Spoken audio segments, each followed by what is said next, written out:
Ang ilang mga naganap sa nakaraan nating episode pinag-usapan nila Dogen at ng kanyang uncle ang tungkol sa pag-i-invest nila sa power banks gamit ang kinita nila sa kumpanya ng Martin Computer, pagpunta ng ating bida sa mansion ng kanyang lolo upang sabihin ang tungkol sa kanyang plano sa oras na matapos sa mataas na paaralan ay plano niyang pumasok sa La Salle University, kung saan naman tumutol doon ang kanyang lolo sa pag-aakala na plano ni Dogen maging mambabatas sa hinaharap at iiwan na ang landas ng pagiging isang negosyante, ngunit nang ipaliwanag ng kanyang apo kung bakit niya iyon gagawin upang hindi na magawa ng ibang lolo siya ay may abangan sa tuwing mayroon silang pulong, na antig ang damdamin ng matanda matapos niyang malaman na kaya pala gagawin iyon ng kanyang apo ay para sa kanyang kapakanan upang pwede na niyang may abangan rin ang kanyang mga kompadre at itaas palalo ang moral ng kanilang pamilya. At sa kasunod ng ating kwento, nitong sumapit ang Hulyo ng 1994, matagumpay na naglunsad sa publiko ang power banks, at ang 18,900 yen bawat share, na kung saan ay mas malaki kaysa sa inaasahan ng sinuman. Ang halaga ng net profit ng power banks ay tumaas sa 200 bilyong yen sa isang iglap, at si CEO Jong Chol Choi ay nagpahayag ng isang agresibong diskarte sa merger at acquisition sa isang pandaigdigang sektor, ang $230 million ni Dogen bilang puhunan sa lalong madaling panahon ay mabilis na munga ng $850 million na parang prutas, gayong nakalikom siya ng $620 million sa loob lamang ng isang taon. Ibinente niya rin ang lahat ng kanyang share bago pa man pumutok ang mga bulan nito, di nagtagal. Tumigil ang yugto nito sa merger at acquisition kaya naman ay ginugol na lamang ni Dogen ang kanyang sarili sa pag-aaral sa loob ng 3 taon, ginawa rin niya ang casual na pamumuhunan sa mga pelikula bilang isang libangan, isa iyong mabigat na pamumuhunan sa pelikulang Titanic na pinangungunahan ni James Cameron, na may nag-iisang pakikipagsapalaran, dahil ang lahat sa kanyang paligid ay nag-aalinlangan na labis dito. Sinasabi rin ni Dogen sa kanyang pagsasalaysay na salamat sa kanyang kuya Sang Jun, gayong nakapagtapos din siya ng high school nang hindi nasangkot sa anumang pangunahing iskandalo. Para ipagpatuloy ang kanyang pag-aaral nagpunta siya ng ibang bansa sa US,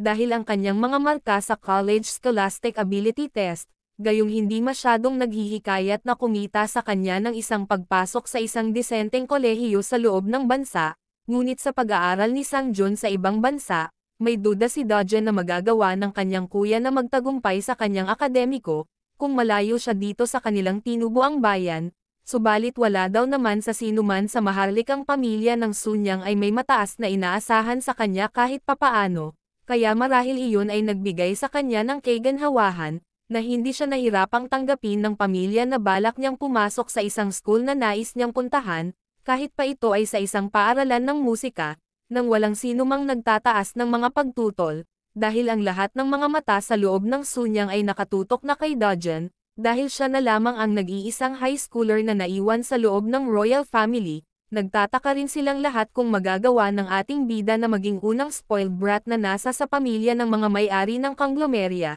na magagawang magtagumpay sa pagpasok sa La Salle University. Ang ilan ay pinapanood lamang siya at ang kanyang magiging performance sa akademiko na may pagkamausisa, habang ang iba naman ay talagang nakabantay, tanging ang kanyang lolo Jean lamang at mga magulang ang siyang nagpakita ng tunay na suporta at nais para sa kanyang tagumpay sa hinaharap. At isang araw bago lumabas ang mga resulta ng college entrance exam, tinawagan ng matanda ang ilan sa kanyang mga kaibigan para inggitin at ipagyabang na rin na ang kanyang bunsong apo na si Dogen ay ika-39th highest score in the nation. Tinanong naman ng nasa kabilang linya kung ang ibig sabihin ba raw ni chairman ay hindi lamang nakabatay ang nakuhang score ng kanyang apo sa bakuran ng paaralan kundi ito ay sa buong bansa mismo na bilang ang kanyang score rangkang sa pagsusulit. Sinabi ni Chairman Jin na oo at dahil doon ay naihanay rin siya sa top 10 student kung hindi kasama ang mga mag-aaral na nakaset sa major at natural na agham. Sa katunayan, 400 ang pinakamataas na maaari mong maging puntos sa isang CSAT exam. Pagkatapos naman ay ipinagyabang nitong si Chairman na ang kanyang pinakamamahal na apo ay nakakuha ng score na 367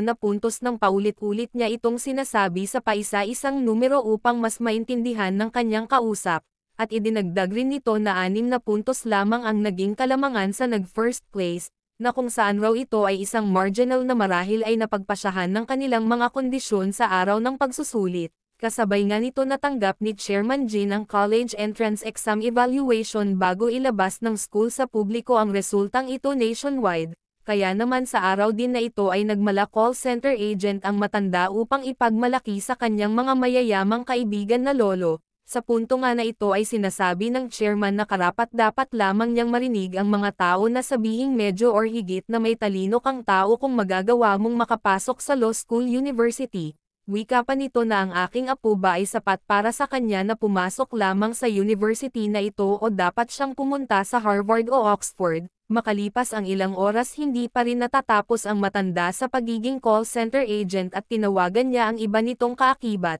Sinasabi nito na bagamat plano sana niyang bayaran ang buo ang tuition fee ng kanyang apo gayong ayaw ni Chairman Jin na pagsamantalahan ang scholarship program, ngunit iginigiit daw sa kanya ng paaralan na ang kanyang apo ay nararapat lamang na makatanggap ng full scholarship dahil sa taglay nitong talento, kung saan naman ito ay isang dilema. Sigurado. Matapos ang tawag na iyon naghanap pa si chairman sa kanyang telepono na pwede pang matawagan upang pagselusan daw niya sa pagiging isa sa top 10 ng kanyang apo. Maya-maya, may naisip agad itong isang pinakamagandang paraan upang mabilis kumalat ang balita at tinawagan nito ang kanyang secretary at iniutos na papuntahin sa kanya ang PR Manager Department gayong nais daw nitong personal na makausap. Di nagtagal. Dumating na ang PR manager ibinigay ni chairman ang nasa kamay niyang score result ng ating bida upang tingnan rin ng manager. Samantala, nang makita ng PR manager ang kanyang ibinigay na bigla ito sa kanyang nakita at kaagad siyang nagpaabot ng matinding pagbati sa kanyang boss.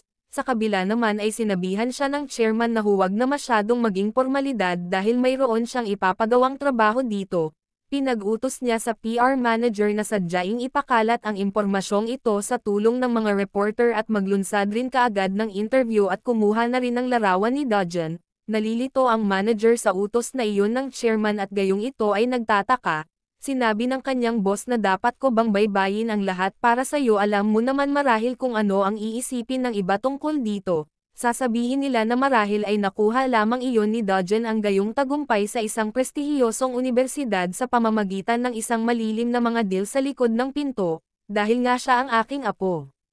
Kahit ang katotohanan dito ay hindi ka naman talaga basta makakabili ng isang marka na tulad nito gamit ang pera o koneksyon, kaya, ang utos ng chairman sa PR manager ay gawin ang magtrabaho gamit ang iyong mahika at sa tulong ng media interview, para sa gayon hindi magsabi ang mga tao ng anumang masamang haka-hakang bagay na tungkol sa kanya. Sa puntong ito ay lubos nang naintindihan ng PR manager kung ano ang nais ng kanyang boss at ipinaabot na rin ito na alam na niya kung ano ang dapat gawin, nang nasa kamay na muli ni Chairman Jin ang score result ng ating bida. Bakas pa rin dito ang labis na simbuyo ng kanyang damdamin sa isang hindi niya inaasahang magiging resulta ng pagsusulit ng kanyang apo. Pagdating ng kinabukasan dumagsa ang mga tagapahayagan tulad ng gustong mangyari ni Chairman Jin na magkaroon si Dodgen ng isang interview matapos niyang makapasok sa top 10 scorer, upang hindi lumihis ang usap-usapan ng publiko tungkol sa kanya, at dito ay hinarap ni Dodgen ang mga taga-media.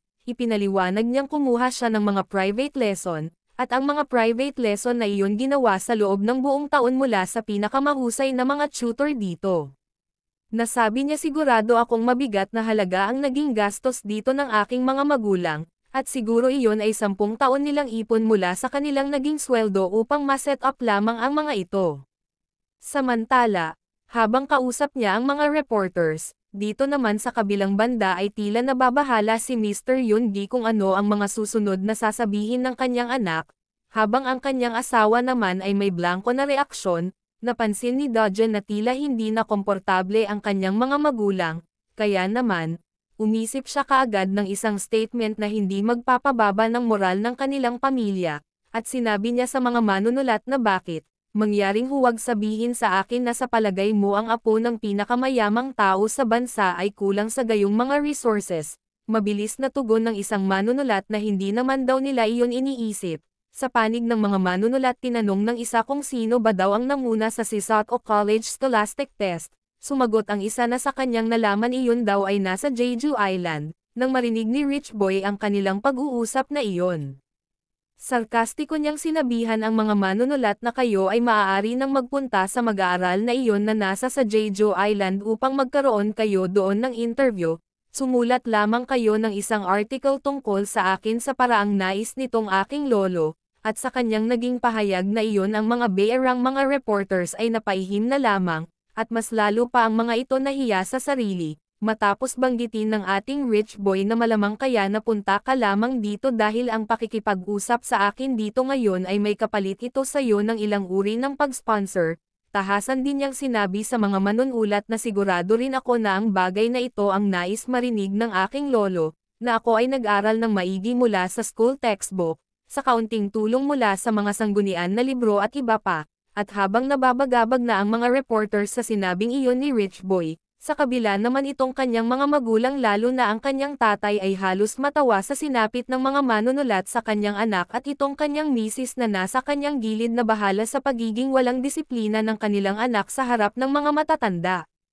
Nang sumapit ang 1996, ang huling araw bago magpalat ng taon mula dito sa Sunyang Hotel dinaraos ang isang pagdiriwang para sa naging tagumpay ni Dojen na makapasok sa paaralan para lamang sa mga matatalino. Ang bawat bisita ay may kanya-kanyang pag-uusap bukod dito kay Dojen na nag-iisa lamang sa isang gilid na umiinom ng kape, maya-maya rin ay napatingin siya sa kabilang gilid matapos may magsalitang ipis, na sinasabi hey bata mukhang nagdulot ka ng malaking aksidente, at ito pala ay si Yang Jun ang tao na kanyang pinaghihinalaan na pumatay sa kanya noon sa luma niyang buhay. Nagpaabot ito ng pagbati kay Dojen gayong nakita raw nito ang kamakailan niyang interview. Sa kabila naman itong si Rich Boy ay tila nagulat sa biglaang pakikisalamuha sa kanya ng kanyang pinsan. Inabot rin niya ang kamay ng kanyang pinsan Yang Jun at ibinalik ang pasasalamat, pagkatapos naman ay binati rin niya si Yang Jun sa muli nitong pagbabalik, may ibinuking si Yang Jun na siya kuno sa hinaharap ay magiging isang general attorney, sinabi rin nito na iiwan ko ang aking nararapat na mana sa iyo sa hinaharap, o alagaan mo ito para sa akin. Ang hindi alam ng ipis, mayaman pa sa mayaman ang patuloy niyang niyayabangan ngayon, sa panig nitong si Dojen upang matapos na ang pagyayabang ng kanyang pinsan, sinabi niya dito na ang general attorney ay dapat lamang na ipagmalaki ng panganay na anak na magiging chairman ng Sunyang, at sinabihan akong magtrabaho bilang isang abogado na dalubhasa sa Cooperate MA or Merger Acquisition. Matapos marinig nitong si Yang Jun ang tungkol sa merger acquisition laking tanong nito kay Rich Boy kung sino daw ang nagsabi sa kanya ng gayong bagay, at nang banggitin ni Dojen na mula iyon sa kanilang lolo, balisa na tumugon ang kanyang pinsan na kung talaga at seryoso ba raw na sinabi iyon ng kanilang lolo. Sinabi ni Dojen na oo subalit hindi naman raw naman masyadong naging detalyado ang kanilang pag-uusap pero, ayon sa sinabi niya kung nais kong pumasok sa Law University ay mas pabor si Lolo na ako ay maging isang abogado, imbes na maging isang hukom. At sa naging reaksyon ni Yang Jun tila alam nitong nasa bingit pa rin siya upang magustuhan ng kanilang lolo sa kabila ng kanyang pagsubok na maging masigasig, matapos niyang malaman na may naging pag-uusap ang kanyang pinsan Dojen sa pagitan ng chairman na maging dalubhasa sa merger acquisition, sa kabila. Palihim na nagsalita itong si Rich Boy na Yang Jun dapat mo pang i-improve ang iyong poker face dahil kung ikaw ay nag-iisa lamang, ang iyong mukha ay tiyak na mapapawi lamang mula sa pagiging napakasaya. Maya-maya, magiliw na nagtanong ang kanyang pinsan, na kung ano nga ba raw ang plano ni Dojen na maging sa hinaharap, kung gusto ba nitong maging ganap na lawyer. Sa loob nitong si Dojen sa palagay niya ay itong pinsan niyang ito ang kapaki-pakinabang niyang kamag-anak. Sapat na gawin ni Chairman Jin ang pag-verify sa kanyang talino na kumuha ng mga nangungunang lugar regarding sa pambansang pagsusulit sa pag-aproba. Ito ay isang tao na maaaring lumaki upang maging isang katunggali, ngunit dahil tinanong naman raw siya ng kanyang lolo na maging abogado upang makatulong sa kumpanya ay nagbibigay naman iyon ng kaunting kaluwagan sa kanyang panig, subalit tila nais niyang gawin lamang daw siyang isang tuta o isa nitong paa. Maya-maya sumagot siya sa tanong ng kanyang pinsan na wala pa siyang nagiging desisyon sa ngayon, sinabi niya rin na sa katunayan ang pagiging isang hukom ay hindi ako masyadong interesado dito gayong tila mas kaakit-akit na maging isang prosecutor o isang abogado, gayunpaman, marami pa naman akong oras upang makapag-decide at gagawin daw niya iyon sa puntong nasa law school na siya, bagaman nagbigay si Dojen ng sagot sa tanong, subalit wala naman itong plano na maging madali lamang ang mga bagay-bagay para sa kanyang pinsan. Sa kabila naman ay nagsalita muli itong si Yongjen na tamang araw naman na huwag nang madaliin ang pagdedesisyon gayong mahaba pa naman raw ang kanilang buhay, at kakatapos lamang rin daw ni Dojin ng high school kaya hindi kailangang magmadali ng ganito. Wika pa nito sa ating bida na kung mayroong kang isang hindi gaanong maintindihan tungkol sa law of code, na hindi mo rin nais na tingnan sa mabahong aklat, huwag raw siyang maiyang sabihin ito dito sa kanyang senior brother. At ipag-provide daw niya si Dojin ng pinakakomportableng upuan sa loob ng Sunyang Group sa Baitawa. Si Dojin naman ay sumakay na lamang rin sa pagbubuhat upuan ng kanyang pinsan.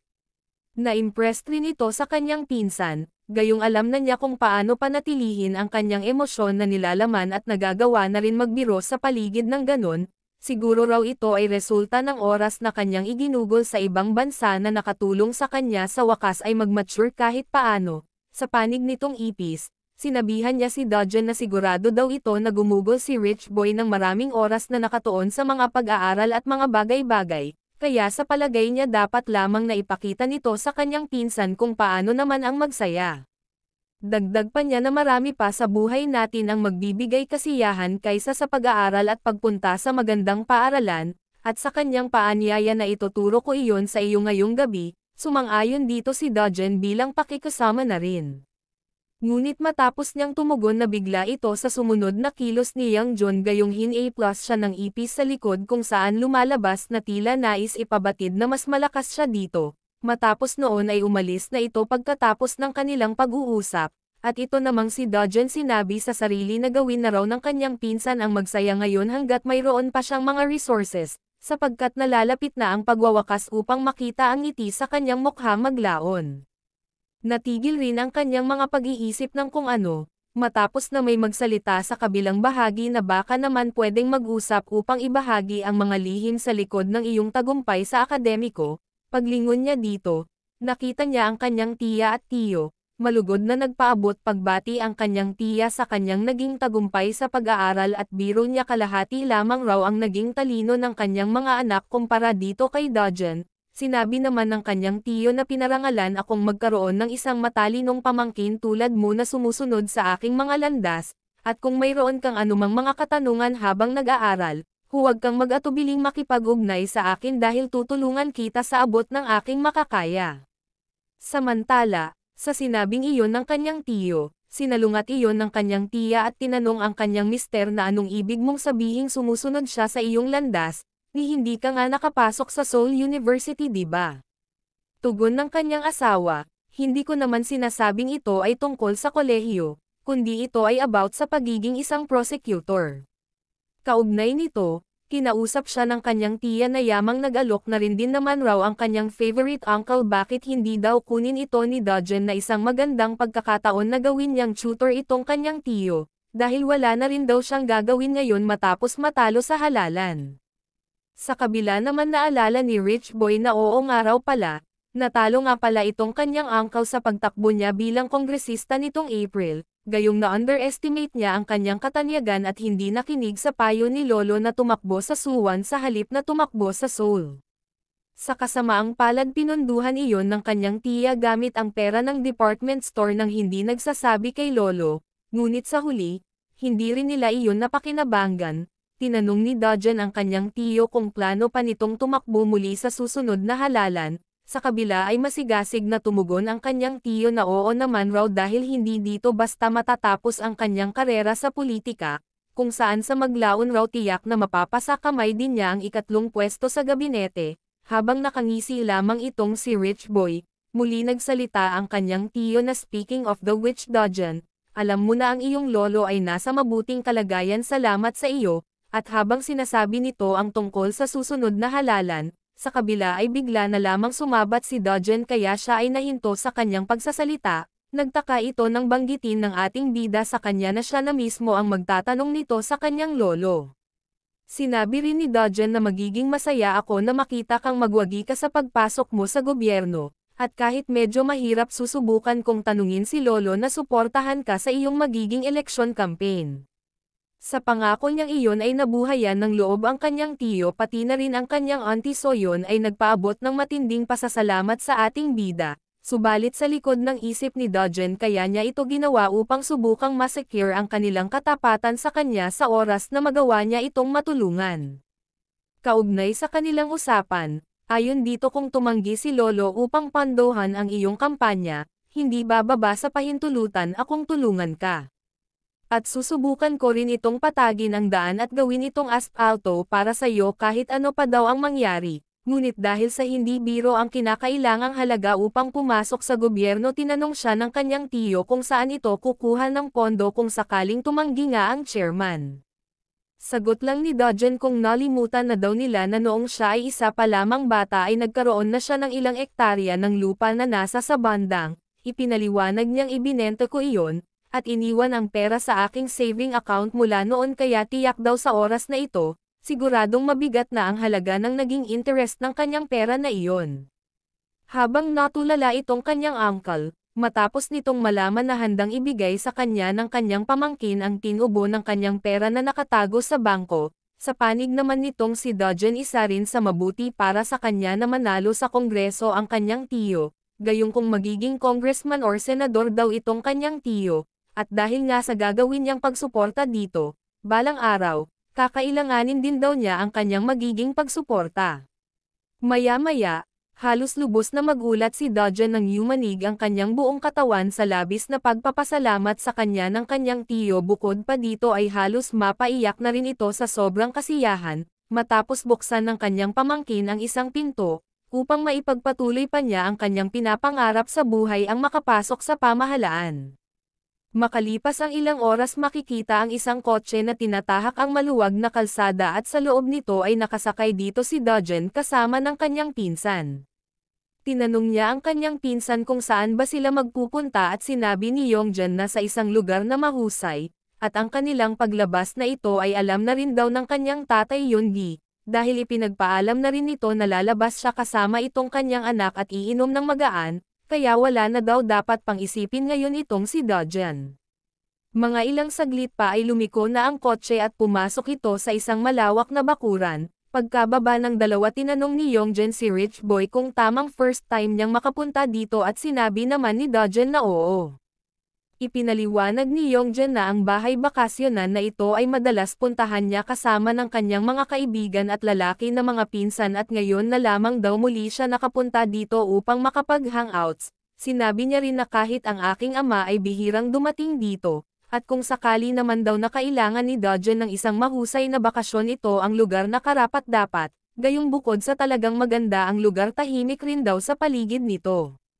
Subalit lingid kay Yongjan syempre alam ni Dojen ang tungkol sa family vacation home, hindi man raw siya masyadong lumapit sa lugar na ito, ngunit sa kanyang previous life minsan na rin siyang napadpad dito, sinalubong sila ng kanilang isang tao, at kaagad tanong ni Yongjan kung naghihintay na ba raw sila sa loob, sa kabila naman ay mahinahon nagpaliwanag ang lalaki, sinabi nito na sa katunayan si Wei Xianzhong ay sinabing hindi makararating ngayong gabi dito. Dahil sa pagkaantala ng kanyang schedule sa paggawa ng pelikula, nang marinig ni Rich Boy ang tungkol kay Wei Xianzhong, napaisip ito, na kung ang binabanggit nilang pangalan na iyon ay ang isang babaeng lead actress, sa isang pinakamainit na drama ngayon sa TV.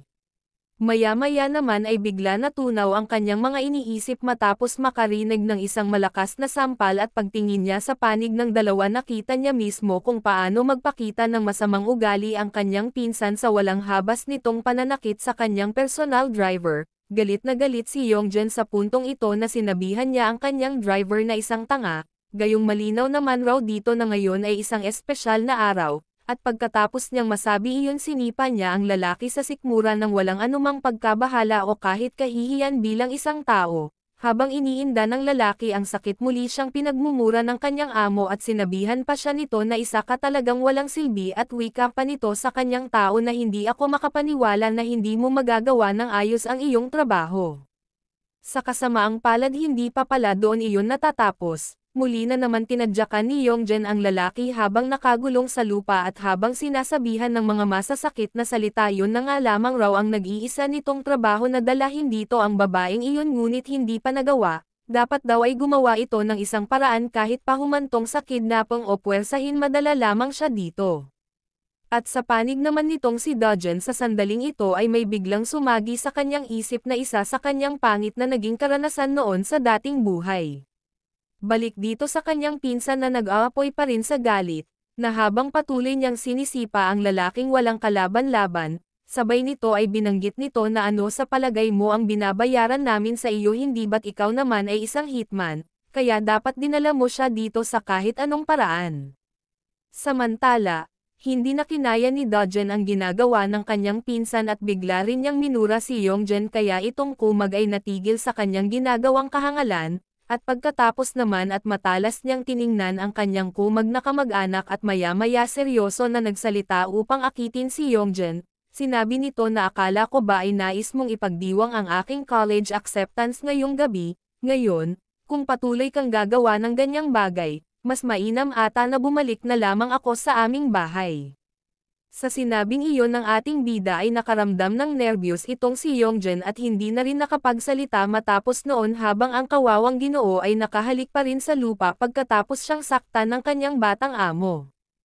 Palusot naman nitong si Yeonjun na nawala sa kanyang isip si Dojen nga raw pala ay mayroon ring agresibong personality. Bukod pa dito kaya sila ay nagawi dito para sa selebrasyon ng pagpasok niya sa kolehiyo, hinarap naman niya ang kanyang tao kung saan sinabi niya dito na pasalamat ka dahil nakaligtas ka ngayong araw dahil nasa mood ngayon si Dojen at sabay na rin niyang inabisuhan na pwede nang umalis ang kanyang tao. Mabilis nga na umalis ang lalaki upang sumakay ng kotse subalit bago pa siya makapasok sa loob nito nakarinig siya ng isang pagtawag mula sa ating bida. Sinabi ni Dojen na uuwi na rin ako kaagad pagkatapos aliwin ang aking sarili ng kaunti kaya maaari mo ba akong ihatid sa bahay? Nang sabihin ng driver na okay sir ang dalawa nila Dojen kasama ng kanyang kumag na pinsan ay nagpatuloy ng pumasok. Habang sila ay naglalakad na itanong ni Yongjen na bakit naman daw uuwi siya kaagad gayong pwede naman silang mag-hangouts dito buong gabi o kahit pa nga umabot sila dito hanggang kinabukasan ng hapon. Sumagot si Dojen na ayos lang tatagay lamang ako dito ng kaunti at pagkatapos ay aalis na rin dahil sa dami ng aking nakasalamuha ngayong araw kaya medyo naubos na ang aking enerhiya, at hindi na rin siya pinilit ni Yongjen matapos marinig ang kanyang ilang paliwanag sa halip sumang-ayon na lamang. Sa likod ng isip ni Dojen isang pagkakataon na hindi ko inaasahan na lumitaw kaya hindi na kailangan kong mag-aksaya pa ng oras dito. Nang tingnan niya ang binugbog na driver nakita niya naman na isa itong magandang pagkakataon upang sa gayon makuha niya daw ang alipin ni Yongjen, kaya sinabihan niya ang driver na ihatid siya sa bahay upang magkaroon sila ng pribadong pag-uusap, at sa loob, nakahanda na ang iba't ibang uri ng alak, inanyayahan siya ni Yongjen na maupo dito kung saan siya komportable, at feel at home.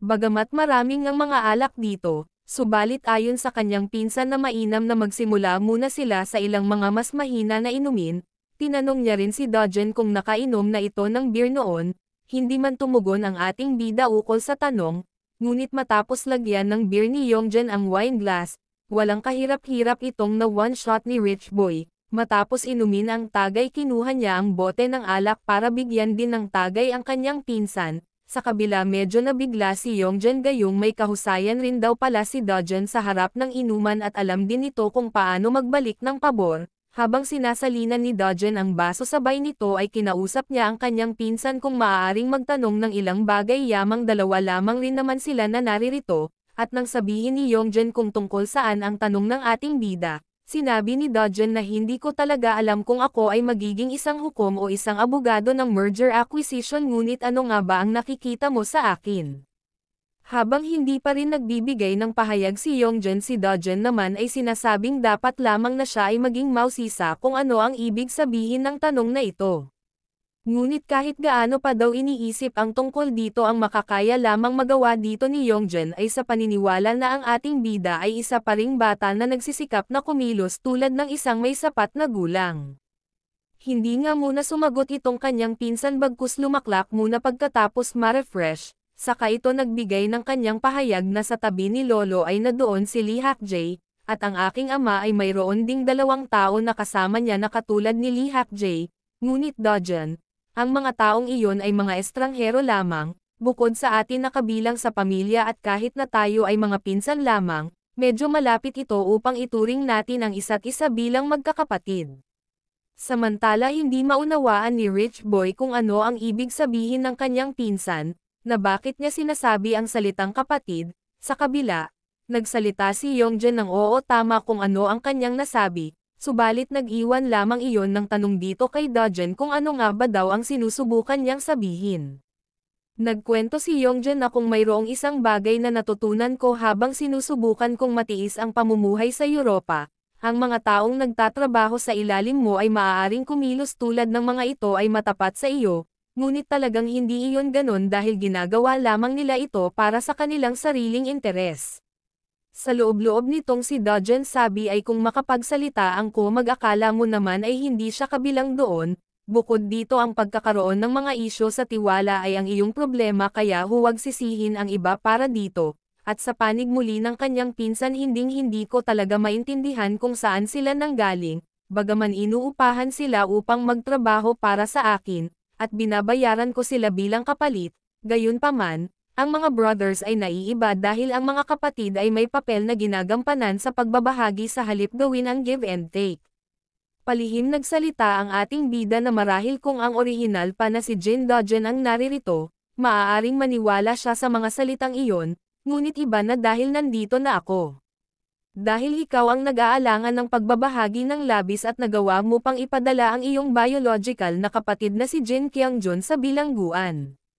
Tinanong ni Yongjen na Dojen, tinatanong mo ako kung aling trabaho ang mukhang mas mahusay sa aking mga mata, sa totoo lang, upang maging matapat sa'yo, wala naman talaga akong pakialam kung ikaw ay maging isang prosecutor o isang abogado, kaya itong ating bida ay na-curious kung bakit nasabi iyon ng kanyang pinsan, nagpakita ng determinadong mukha itong si Yongjen at binanggit na tama, manatili na lang raw si Dojen sa kanyang tabi at magsilbi nitong kanang kamay, at tiyak daw na gagawin niya ang ating bida na isa sa pangalawang tao na pinakamalakas sa loob ng Sunyang Group sa hinaharap. At dito naunawaan na ni Dojen kung bakit niya ginamit na halimbawa si Mr. Lee Hak-jae, sa pagpapatuloy naman ng sinasabi nitong kanyang pinsan, na gayong si Dojen lamang raw ang kanyang nakikitaan ng potensyal sa lahat ng kanyang kapamilya, dahil ang iba ay talaga namang mga incompetent o mga wala ng kakayahan, dagdag pa nito na kahit nasa paanuman sila ay makahimalang lumaki at naging mature ngayon,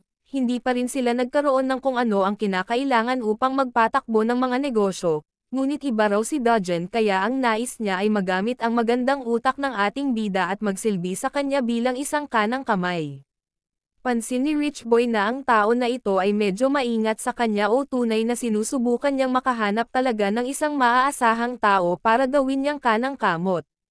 At hindi na rin nagawa ni Dojen ang tumugon matapos may dumating na mga ibang bisita, na dalawang dalaga. Kinamusta ng nasa unang babae si Yongjen sa matagal nilang hindi pagkikita, habang ang isa naman ay tahimik lamang nakatawa, tinugunan ni Yongjen ang mga dalawang babae, samantalang si Dojen naman ay sinasabi sa sarili na tila ang mga batang iyon ay pamilyar na mga mukha na minsan niyang nakita sa mga drama at programa ng musika, at wika muli ng babae sa unahan nang makita niya si Rich Boy sinabi nito na ngayon lang niya nakita ang open na ito. Sa kabila naman ay natuwa itong kanyang pinsan sa pag-aakala na kaya tumindig sa upuan si Dojen ay upang batiin ang kanilang kapapasok na bisita, subalit nagulat ito nang basta na lang naglakad ang kanyang pinsan palayo.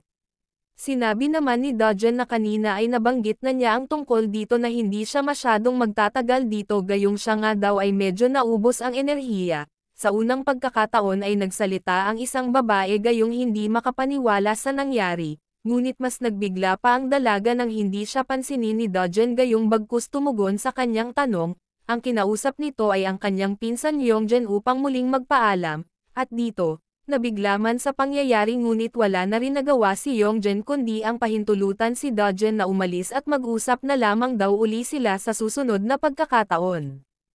Habang hindi pa rin lubos maunawaan nitong si Yongjen kung bakit basta na lamang umalis sa hangouts ang kanyang pinsan matapos dumating ang mga babae, ito naman si Dojen mabilis na kalabas ng pinto, at dito, naramdaman na niya ang epekto ng alkohol, dahil ito raw ang kanyang unang pagkakataon na umiinom kasama ang katawan na ito, at naramdaman din niya ngayon na tila tumataas ang inumin sa kanyang lalamunan, ngunit dahil sa nasa labas na siya ngayon at nakakalanghap na rin ng sariwang hangin, nadama niya naman ang kaganhawahan. Samantala, nakatulog na sa paghihintay ang driver na binugbog kanina ng kanyang pinsan, nang makita niya ito hindi siya gumawa ng anumang ingay, at nang makita niya naman ang mga tinamon nitong pinsala sa mukha, nasabi na lamang niya sa sarili na ang kumita talaga ng pera ay talaga naman raw hindi madali. Nitong buksan niya ang pintuan ng kotse nagising din agad ang driver, at sa unang mulat nito ay wala pa naman siyang naging reaksyon, subalit nang pumasok na si Dodgen, dito na siya nag-hysterical kaagad humingi ng dispensa sa nagawa niyang pagtulog, sinabihan naman siya ni Dodgen na ayos lang iyon, at imbes na magalit sa driver humingi siya dito ng paumanhin sa tagal ng ginawa niyang paghihintay. Subalit balisan na nagsalita ang lalaki na hindi raw nararapat sabihin iyon ni Dodgen gayong ito naman ay kanyang trabaho at dagdag rin niya na doon maupo ang ating bida sa likuran upang mas maging komportable. Ipinaliwanag ni Dodgen na hindi naman ako isang importanteng tao o isang anumang bagay, at hindi rin ako komportable na maupo sa likuran at pagkatapos naman, inabisuhan niya ang driver na umalis sila ng ganito na dito siya sa harap nakaupo. Sa maglaon ay sumang-ayon na lamang ang lalaki, at kaagad na rin silang umalis. Sa gitna ng kanilang pagbiyaheng ito, tinanong ng driver kung nais ba raw ng young master na buksan niya ang radyo, ngunit tumanggi ang ating bida. At sinabihan din nito ang driver na hindi mo rin kailangang sabihin ang sir bawat minuto, kaya ang driver na sanay sa pangit na pagtrato ng mga young master ay naging kakaiba ito sa kanya, pero kinabahan siya sa sunod na tanong ni Dodgen, na kung nagtatrabaho ka ba sa opisina ng Future Strategic Planning. Tumugon ang driver ng oo, ngunit tanong nito na kung paano raw niya iyon nalaman, ipinaliwanag ni Dodgen na ito ay dahil madalas akong nakikipag-usap sa chairman, ibig kong sabihin, sa aking lolo, sinabi rin nito na alam ko din na ang strategic planning ay nahati sa dalawang parte. Ang isang bahagi dito ay may tunay na mga nagtapos mula sa mga prestihiyosong unibersidad na talagang gumagawa ng tunay na trabaho sa diskarte, at ang isa naman ay sila ang umaayos ng mga nagawang pagkakamali at tagalinis ng tae na nilikha ng immature na spoiled brat na bata ng aming pamilya, at nang sabihin pa ni Dodgen na ang isang grupo naman daw ay binubuo naman ng mga tao na may mga mababang pinag-aralan na kung hindi man sila ay mga walang natapos sa anumang unibersidad. Mababakas sa mukha ng driver na ito ay hindi na komportable sa pakikinig, sa namumong galit sa kanyang kalooban mahigpit nitong hinawakan ang manibela ng sasakyan upang ituon dito ang nararamdamang galit,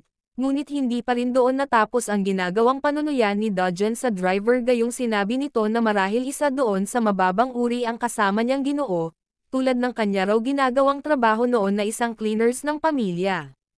Sa puntong ito ay mas lalo pang nag-init ang kamay ng driver, pati ang kanyang mukha ay talaga naman malapit ng sumabog, at sa panig nitong si Dodgen na tumigil sa pagsasabi ng masakit na katotohanan, at nang makita niya naman ang naging reaksyon ng driver, pansin niya na iyon ay isa sa isang pakiramdam ng kahihiyan, maya-maya ay muli niyang kinausap ang driver, sinabi niya dito na upang sabihin sa iyo ang katotohanan, talagang maswerte ka kaysa sa mga bastards na gumagana upang lumikha ng mga diskarte.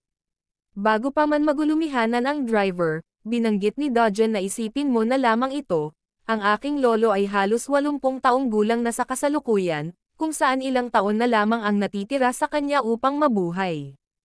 Ang kanyang 3 anak na lalaki at 1 anak na babae ay maglalaban tulad ng mga hindi sibilisadong hayop. Sa oras na mawala na ang chairman tiyak na sila ay mag-aaway para sa pamana, habang susubukan naman ng vice chairman ang kanyang makakaya na kumain ng ganap ng lahat ng nasa mesa, sa kabila naman ay walang maunawaan ang driver sa ibig sabihin dito ng ating bida, at habang ito ay lubos na nalilito, muli nagsalita si Dodgen na alalahanin ang anumang maruming lihim na mayroon katungkol sa mga miyembro ng aming pamilya. Dahil sigurado ako na pupunta ang mga tao upang bumili ng impormasyon mula sa iyo para sa isang makatarungang presyo. Sa katagalan, makakakuha ka ng mas maraming pera kaysa sa mga na-stock up na mahusay na edukado na mga bastard na gumagana lamang sa loob ng opisina. Sa puntong ito, tuluyan ng nagalit kay Dodgen ang lalaki gayong kung ano-ano na lang raw ang katangahang sinasabi nito sa kanya, at bakit raw sinasabi rin ni Dodgen ang mga kagaguhan na iyon. Samantala, Sa pagiging agresibo at bastos ng driver nagmalademonyo rin itong si Dojen habang sinasabing bagaman alam kong hindi ka nagtatrabaho sa akin, ngunit bantayan mo ang iyong bibig. Sa matapang na tugon at pananalitang iyon ay kinabahan ang driver, at dahil sa gayong init ng usapan nawalan na ng gana makipag-usap pa si Dojen, bilin niya sa driver na matutulog muna siya habang nasa biyahe, sa kanyang bilin rin gisingin siya sa oras na makarating na sa kanilang bahay. Ang Ginoo ay hindi nagbigay tugon ukol doon. Tuloy-tuloy na nga ang dalawa bumiyahe ng tahimik, hanggang sa loob na lamang ng ilang saglit ay malapit na marating ang destinasyon pagkatapos tumawid ng ilog. Nitong taon rin ng 1997, ang Hando Steel, ang steel mill building sa Danjin sa kahabaan ng kanlurang baybayin ito ay gumuho, at alinsunod dito, nagrerango ito sa ika-9 sa mga tuntunin ng pamamahala ng kredito, at ika-44 sa mga tuntunin ng mga pag-aari, ang Hando Group, na nag-iisang may hawak sa 22 domestic subsidiary, ay nasa posisyon na mawala, kahit ang mga pangunahing bangko ay inalog din, at halos 70 iba pang mga institusyong pampinansyal ang nasa bingit ng panganib. Ang resulta nito ngayon ay naglalayong para sa nasugatan na biktima, at ang mga mataktikal na paglalaban ng mga hayop ay nagsimula. At tulad na lamang ngayon dito sa mismong opisina ni Chairman Jin Yang Chol, kung saan mainit na pinag-uusapan ang malaking halaga ng pera na 2.37 trillion won, seryoso rin itong tanong, sa lahat ng board of director kasama ng ilang manager na kung ang halaga ba raw ng nasabing ito ay accurate, subalit wala sa sinuman naglakas loob na tumugon sa kanyang tanong, kaya't siya na mismo ang nagsabi kung bakit wala ni kahit isang nag-respond sa kanyang katanungan. Maya-maya ang vice chairman na mismo ang siyang nagsabing iyon daw ay accurate. Sinabi ni Chairman Jin na kung ang value ng Hando Steel ay ito ay malaki, ang Daehyun Group ay walang katiyakan na magbid sa halagang ito at dahil naipon na ng Daehyun ang mga kaalaman sa bakal, malinaw na makakakuha sila ng isang mas mahusay na marka kaysa sa atin. Kaya't ang tanong dito ng chairman ay kung magkano ba dapat raw ang kanilang dapat na maging bid.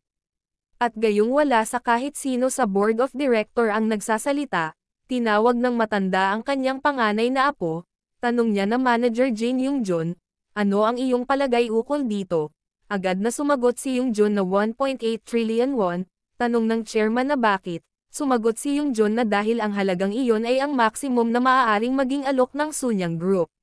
Subalit kung ganon nga daw ang kanilang gagawin ayon sa chairman na obvious na mananalo dito ang Daehyun kung ito ang kanilang gagamiting diskarte, ipinaliwanag ni Yung-jun na ito ay isang bagay na hindi namin kayang kumuha ng pautang para dito, dahil ang value ng Hando Steel at ang kapasidad ng ating financial ay accurate, kaya hindi ito dapat humantong sa isang labanan sa pera, sa panig ng chairman. Kung ito ay isang open bidding ano naman daw ang kanilang gagamitin sa pakikipaglaban maliban sa pera, sa kabila ay agad nagbigay pahayag si Yung-jun na sinabi nito na sa palagay ko, ang aming pinakamahusay na mapagpipilian dito ay upang bigyang diin ang pagkuha ni Sunyang sa Hando Steel, dahil ito ay magbubunga ng pinakamalaking benepisyo sa ekonomiya sa kabuuan, gayong ang Daehyun ay mayroon ng isang kumpanya ng bakal, at ang kanilang pagkuha ay hindi magiging marahas tulad natin, habang sa kanyang gilid, itong kanyang ama ay may reaksyon na mahirap basahin, patungkol naman sa naging pahayag ni Yung-jun nagutos ang chairman sa vice chairman na gawan siya ng report at isulat isang ulat tungkol sa benepisyo sa ekonomiya na magagawa ng gagawin nilang pagkuha sa Hando Steel, idinagdag rin niya na tiyaking maganda ang nakasulat, upang hawakan ang mga puso ng mga judge. Pagkatapos nito sinabi niya na 1 linggo lamang ang kanyang magiging palugit, upang magawa ang trabaho, sa kabila ay agad sumang-ayon dito ang vice chairman. Gayunpaman, tinanong ng CEO na kung ang lahat ay walang pagtutol sa 1.8 trillion, o mayroon pang magbibigay ng ibang ideya, at sa hindi inaasahan, may nagsabing 2.5 trillion won mula sa isang members, sa puntong ito ay hindi nakaimak ang mag-ama, pati na rin ang iba pang mga miyembro ng Sunyang, napatingin na lamang rin sa lalaking nais magbid sila ng dagdag 0.7%. Humingi ang chairman ng paliwanag kung bakit ito ay umakyat sa naging suggestion ni Yung-jun, at dito, mas nagbigay ng detalyadong paliwanag ang President of Sunyang Construction na si Hong Jong-chol na nagsalita kanina, sinabi nito na sa mata ng mga nagpautang, walang pagkakaiba sa pagitan ng Daehyun at Sunyang, tiyak na hindi rin ito aalagaan ng gobyerno kahit sino pa ang makakuha, at dagdag niya pa habang naiinis na ang mag-amang vice chairman na sa kanya raw palagay, hindi maiiwasan na magsulat ng isang mas mataas na halaga upang maiwasan ang ingay sa pagiging patas. Sabi naman ni Chairman Jin paano naman ang tungkol sa pera na wala sila ngayon, at tungkol dito, binanggit ni Mr. Hong na mayroon pa naman tayong magagamit na lupa na pagtatayuan ng apartment complex na nakuha ng Sunyang Constructions, at kapag daw ang lupain na iyon ay ginamit bilang collateral dito ay posible makakuha sila ng 700 bilyon won ng pautang. Medyo hindi nagustuhan ng chairman ang gayong mungkahi gayong saan naman sila kukuha ng 700 billion won pagkatapos, dahil hindi naman daw sila maaaring magtayo at magbenta ng mga apartment sa lupa na inilagay bilang collateral. Sa kabila naman ay nabanggit nitong si Mr. Hong na tungkol sa bagay na iyon ang construction department na raw ang bahala upang maglinis at kaya, huwag na raw mag-alala dito ang chairman. Sa puntong ito ay napaisip ang matanda na iyon ang pinaka-kanais-nais na sagot na tama, nag-alok siya ng isang solusyon sa kakilakilabot na isyu sa kamay, habang pinipigilan ang mga detalye kung paano, sinasabi niya na kukuha siya ng buong responsibilidad kung ang kanyang mga pamamaraan ay matatagpuan na kasangkot sa labag sa batas o illegal practices, subalit hindi daw niya kailangang magsinungaling upang sabihin na hindi ko alam kung ano ang nangyayari, dahil hindi daw naman niya alam talaga. Kaya naman, medyo nagbiro na lamang ang chairman na tila si President Hong ay marami ng pera ang nanakaw sa akin. Dahil ang 700 billion ay hindi tulad ng pangalan ng isang aso ngunit pinag-uusapan mo ito ng may buong kampiyansa, sabay tawa. Dahil dito, bagamat tumatawa ang chairman na babahala na nagpaliwanag si President Hong na alam raw naman niya na ang bagay na iyon ay ni minsan hindi niya magagawa. Sa kabila nito, ang vice chairman na walang naging ambag sa suliranin ng korporasyon ay palihim na nagngingit-ngit sa galit, matapos mas panigan ng kanyang ama ang presidente ng Sunyang Construction.